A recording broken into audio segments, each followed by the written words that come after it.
నిన్నటి రోజు గుడివాడ నియోజకవర్గంలో కోట్లాది రూపాయల గ్యాంబ్లింగ్ జరుగుతూ ఉందంటే, ఆ పేకాట జూదం జరుగుతూ ఉందంటే వందల కార్లు కోట్ల రూపాయలు కూడా స్వాధీనం చేస్తుంటూ చూశాం. అంటే సొంత నియోజకవర్గంలో మంత్రివర్గంలో ప్రాతినిధ్యం వహిస్తున్నటువంటి ముఖ్యమంత్రి గారికి అత్యంత ప్రీతిపాత్రుడైన కొడాలి నాని నియోజకవర్గంలో ఈ యొక్క గ్యాంబ్లింగ్ జరిగితే, అంటే మంత్రికి తెలిసి తెలియక జరుగుతుందా, సహకారం లేకుండా జరుగుతుందా?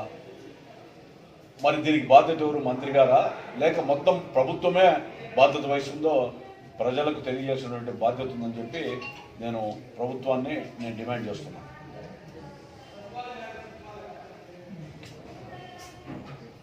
ఈ మంత్రివర్గంలో కార్మిక శాఖ మంత్రులు జయరాం గారి యొక్క ఇలాకాలో ఆ సామ్రాజ్యంలో క్రికెట్ బెట్టింగ్ జరిగిందని చెప్పి గతంలో చూసాం, అది కూడా పట్టుబడింది. ఈ మన కొడాలి నాని గారి నియోజకవర్గం అంటే ప్రజలకు ఏం సంకేతం ఇస్తారు?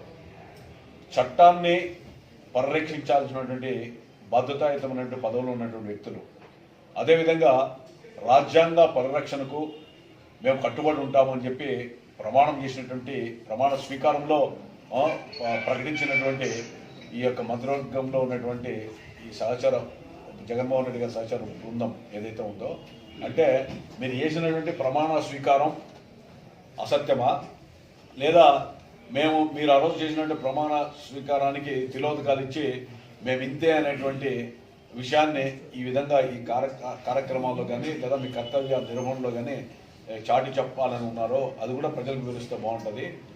దుర్మార్గంగా ఈ రాష్ట్రంలో పేకాట జూదం యథేచ్ఛగా జరుగుతూ ఉందంటే దీనికి బాధ్యులు ఎవరో, మరి బాధితులు మాత్రం ప్రజలే, బాధ్యులు మాత్రం ప్రభుత్వం ఉన్నటువంటి పెద్దలే. తక్షణం దీని మీద చర్యలు తీసుకోవాల్సిన బాధ్యత ప్రభుత్వ అధినేత పైన అని చెప్పి నేను డిమాండ్ చేస్తున్నా. ఎందుకంటే యువకులు, బలహీన వర్గాలు, కొన్ని బలహీనతలు ఉన్నటువంటి వ్యక్తులు ఆర్థిక పరంగా నష్టపోవడానికి ఇలాంటి దుర్వ్యసనాలకు లోనైతే భవిష్యత్తులో ఈ రాష్ట్రంలో మరి ఏ విధమైనటువంటి అభివృద్ధిని ఆకాంక్షిస్తున్నారో నాకు అర్థం కావడం లేదు. మరి రాష్ట్ర సంక్షేమం అంటే ఇలాంటి చర్యల వల్ల సంక్షేమం ఉంటుందా? మరి మీరు మంత్రివర్గంలో ఉన్నటువంటి మంత్రులనే కట్టుదిట్టం చేసుకొని వాళ్ళకే క్రమశిక్షణ లేకుండా వాళ్ళు చట్టానికి అతిథులు అని, చట్టం మా చుట్టమని యథేచ్ఛగా ఇలాంటి అరాచక కార్యక్రమాలకి శ్రీకారం చుడితే మరి సామాన్యుడు కానీ యువకులు కానీ పెడదోవ పట్టరు అని చెప్పి కూడా నేను ప్రభుత్వాన్ని ప్రశ్నిస్తున్నా. వెంటనే మరి కొడాలి నాని గారి బాధ్యుల లేదా ప్రభుత్వం బాధ్యత వహిస్తుందో ప్రజలకు తెలియజేసిన బాధ్యత ఈ ప్రభుత్వం మీదని చెప్పి ప్రభుత్వాన్ని ప్రత్యేకంగా అభ్యర్థిస్తున్నా. ఎందుకంటే ఇలాంటి విధానాల వల్ల, ఇలాంటి చర్యల వల్ల డబ్బుని సులభంగా ప్రజల సొమ్ముని దోచుకోవడానికి, అదేవిధంగా ప్రజల్లో ఉన్నటువంటి బలహీనతల్ని సొమ్ము చేసుకోవడానికి దోహదపడే ఇలాంటి ప్రక్రియలు ఏవైతే ఉన్నాయో ఇవన్నీ కూడా సామాజిక విఘాతానికి, సామాజిక విధ్వంసానికి దోహదపడేటువంటి చర్యలే.